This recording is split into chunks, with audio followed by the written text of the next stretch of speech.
দর্শক শুভেচ্ছা, জনতার কথা অনুষ্ঠানে আপনাদের স্বাগত জানাচ্ছি। আমি আসিফ সুমিত। আপনারা জানেন, জনগণের মতামত তুলে ধরতে একুশে টেলিভিশনের বিশেষ আয়োজন জনতার কথা।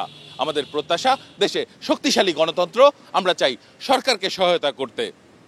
দর্শক, সাধারণ মানুষের কাছে প্রশ্ন রাখতে চাই যে 2023 সাল নিয়ে মার্কিন পররাষ্ট্র দপ্তর একটি প্রতিবেদন প্রকাশ করেছে, যেখানে বলা হয়েছে যে বিগত দিনে আওয়ামী লীগ সরকার তার বিরোধী রাজনীতিদেরকে সন্ত্রাসী হিসাবে চিহ্নিত করত এবং তাদেরকে সন্ত্রাসী হিসাবে চিহ্নিত করে সেভাবেই তারা প্রচারণা চালিয়েছে। আদতে এই প্রতিবেদনের বিষয়ে সাধারণ মানুষ কি মনে করেন? হ্যাঁ, এই প্রতিবেদনটা আমরা সঠিক মনে করি। বিভিন্ন সময় আপনারা দেখেছেন যে জঙ্গি নাটক সাজিয়েছে, জঙ্গি বানিয়েছে, যখন যা মনে চেয়েছে তাই তারা করেছে। আমরা এটা সেই আমেরিকার প্রতিবেদন সঠিক। আওয়ামী লীগ তো মনে করতো যে এই দেশে তারাই সঠিক, আর যারা আছে বাগবাগি জনগণ তারা সবাই সন্ত্রাসী, তারা সবাই জঙ্গি। জনরে মারতে হইলে তাদের একটা ট্যাগ লাগিয়ে এভাবে এই জিনিসগুলো আর কি করতো। সে যেটা করত সেটা অন্য বিপক্ষ দলকে চাপায় দিত, তাদের কাজই ছিল মূল এইটা। এখন তাদের ব্যাপারে কোনো কথা বলতো নিজের কাছে লজ্জা হয়। অন্য দলের কোনো সাপোর্ট করলেই এরা কি এই কাম করতো। এলাকার নেতারা, আওয়ামী লীগের নেতারা এই মানুষগুলি নিয়ে হরানি করতো। তাদের বিপক্ষে গেলে পরেই সেই সব দলগুলোকে বা দলীয় লোকজনগুলোকে তারা বিভিন্ন রকম ট্যাগ দিয়ে অবৈধ ক্ষমতাকে কুক্ষিগত করার জন্যই বিরোধী দলের দলমতের মানুষদেরকে সন্ত্রাসী তকমা লাগিয়ে তার ফয়দা হাসিল করার জন্যই এই প্রোপাগান্ডা ছড়িয়েছে এবং এইটাই বিশ্বকে বোঝানোর জন্য তারা চেষ্টা করছে। ধন্যবাদ আপনাকে। দর্শক, আপনারা শুনছিলেন সাধারণ মানুষের প্রতিক্রিয়া। সাধারণ মানুষ বলছিলেন যে বিগত দিনে সাধারণ মানুষকে নানা ধরনের নির্যাতন সহ্য করতে হয়েছে। এখন সাধারণ মানুষের কাছে প্রশ্ন রাখতে চাই যে আইন শৃঙ্খলা বাহিনী, বিশেষ করে র্যাব, সাদা পোশাকে আর কোনো মানুষকে যাতে উঠিয়ে না নিতে পারে সেজন্য স্বরাষ্ট্র উপদেষ্টা নির্দেশনা দিয়েছেন। মূলত র্যাব কি এ ধরনের বা আইন শৃঙ্খলা বাহিনী কি এ ধরনের কোনো কার্যক্রম করতো, সাদা পোশাকে উঠিয়ে নিয়ে যেত? কি মনে হয়?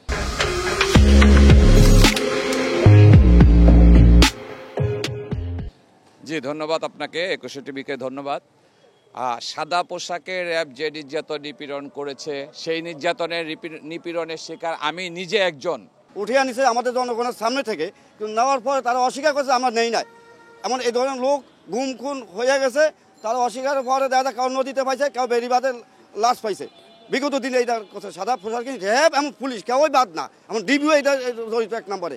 র্যাব ছিল একটা গেরিলা বাহিনীর মতো, যে গেরিলা বাহিনী কোনো ফ্যামিলির উপর যদি চোখ রাঙাতো ওই ফ্যামিলি নিঃস্ব হয়ে যেত। এই রকমের কোনো কর্মকাণ্ড কোনো সাদা পোশাকে কোনো লোকজন যেন আর না নিতে পারে, আমরা এই জন্যই এই সরকারকে ধন্যবাদ জানাই। সেগুলো কোনো ছাত্রদল করতো সম্ভবত, ছেলেটা রাশেদ নাম, ও এখনো গুম হয়ে আছে, ওর কোনো হদিস নাই। সাদা পোশাকধারী এই নীতি বাতিল করতে হবে।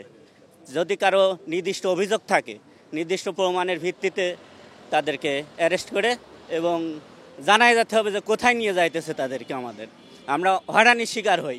র্যাব অফিসে গেলে বলে থানায় যান, থানায় গেলে বলে ডিবি অফিসে যান।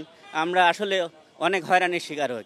ভবিষ্যতের জন্য যে কোনো বাহিনী হোক, র্যাব হোক, পুলিশ হোক এবং এই ডিবি হোক, যেন সাদা পোশাকে আর কোনো মানুষকে গ্রেপ্তার না করে। আমরা চাচ্ছি আগামীতে যেন মানবাধিকার লঙ্ঘন না হয়, সাদা পোশাকের বৈষম্য যেন দূর হয়। র্যাব, আইন শৃঙ্খলা বাহিনী, পুলিশ সবাই তো সাধারণ জনগণের জন্য কাজ করে নাই। বিগত দিনে আমরা আওয়ামী লীগের জন্য কাজ করছে। আমরা সবসময় আতঙ্কে থাকতাম কখন কারে উঠায় নিয়ে যায়। এই যেন কখনো আর না হয় এই সরকারের কাছে দাবি জানাচ্ছি। সেকেন্ড কলোনি থেকে আপনার 4 হাত পা ভেঙে আপনি কুকুরের মতো, কুকুর যেভাবে গাড়িতে তুলে ফেলে এইভাবে ফেলে তাকে ধরে নিয়ে গেছে, আজও পর্যন্ত সে নিখোঁজ। মানুষ ঘরে থাকতে পারে না, সাদা পোশাকে সাধারণ মানুষকে ধরে নিয়ে তারা জেলে ঢুকাইছে, অনেক মানুষকে খুঁজে পাওয়া যায় নাই।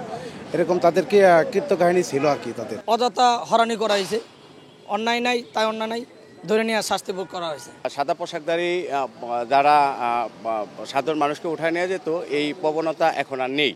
আশা করি এটা অদূর ভবিষ্যতে চলমান থাকবে এবং যারা পরবর্তীতে সরকার গঠন করবে, রাজনৈতিক সরকার এবং গণতন্ত্র সরকার যারা আসবে, তারা আশা করি এই ধারাবাহিকতা যেন তারা পুনরাবৃত্তি না ঘটায়, আমরা এটাই আশা করি। ধন্যবাদ আপনাকে। দর্শক, আপনারা শুনছিলেন সাধারণ মানুষের প্রতিক্রিয়া। সাধারণ মানুষ, তাদের ভাবনাগুলো অসাধারণ, তাদের চিন্তা অনেক সূক্ষ্ম ও গভীর। দর্শক, জনতার কথা দেখতে প্রতি শনি, রবি, মঙ্গল এবং বুধবার চোখ রাখুন একুশে টেলিভিশনে। সঙ্গে থাকবো আমি আসিফ সুমিত।